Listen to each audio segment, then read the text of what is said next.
हम तभी हम लोग डिस्कस करें तुम्हारा एमसीक्यू जो 20 मार्क का है। इकोनॉमिक्स में देखो ऑब्जेक्टिव्स में मार्क्स नहीं जाना चाहिए, और मेन बात मैंने सब लेक्चर अपलोड कर दिया, अच्छे से पढ़ लेना। चलो आ जाओ।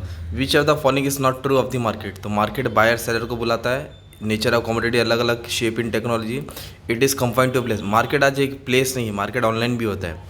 विच are the following define the structure of market. Market में कमोडिटी, सेलिंग कॉस्ट, मतलब ऑल ऑफ दी अबव रहेगा। मार्केट को ये सब फैक्टर डिटरमाइन करता है।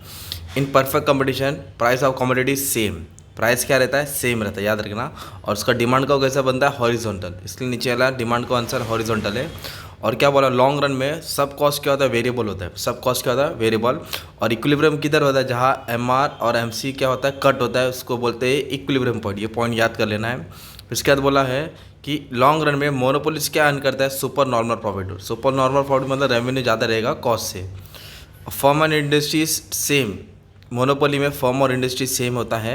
और मोनोपोलिस्टिक कंपटीशन में सेलर कितना रहते हैं? मैनी रहते हैं। और फ्यू किस में रहते हैं? ओलिगोपोली में रहते हैं। Firm and industries dash in monopolistic competition. तो मोनोपोली में सेम रहता है ना, तो इसमें डिफरेंट रहता है, याद रखना। Collusive oligopoly is good for customer, क्योंकि उन लोग एक साथ मिल के काम करते हैं।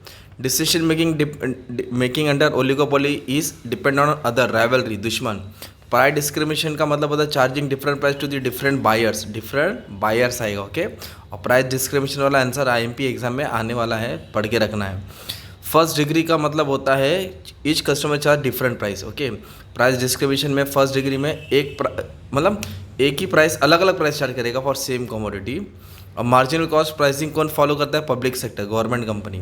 और मार्जिनल कॉस्ट प्राइसिंग में भी charge for which of the reason? To control monopoly को रोकने के लिए। और इधर बोला है अभी which of the following not A characters of capital expenditure. Capital budgeting में क्या नहीं होता है? फ्यूचर एक्सपेक्टेशन रहता है, कर्जा लेना पड़ता है, शॉर्ट होता है। ये प्राइवेट सेक्टर करते हैं क्या? नहीं, दोनों करते हैं। तो ये डी वाला आंसर था। Capital budgeting pertains to investment decision. क्यों करते हैं? कैपिटल एसेट पे करते हैं, बैलेंस करना पड़ता है, चूज बिटवीन अल्टरनेटिव्स, बेस्ट कौन सा है? ऑल ऑफ द अबव आएगा, ज़्यादा करके ऑल ऑफ द अबव ही रहता है। प्रेजेंट वैल्यू में क्या काम आता है? Discounted value of future value लिखा होता है, डिस्काउंटेड पीवी फैक्टर। और प्रॉफिटेबल प्रोजेक्ट इज़ प्रॉफिटेबल कब? जब एनपीवी पॉजिटिव रहेगा, और जब नेगेटिव रहेगा वो उसको प्रॉफिटेबल नहीं हो, लॉस मेकिंग है। IRR internal rate of return, क्या बोलते हैं उसको? इंटरनल रेट ऑफ रिटर्न रहता है, ओके। इसके बाद क्या बोला बच्चा?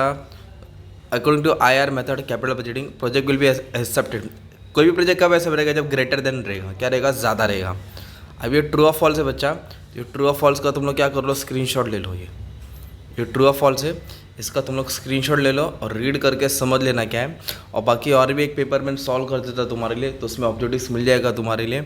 और इकोनॉमिक का सब लेक्चर अपलोड कर दिया, बाकी जितना भी सब्जेक्ट है सब बना दिया, अच्छे से पढ़ लेना, पास हो जाना।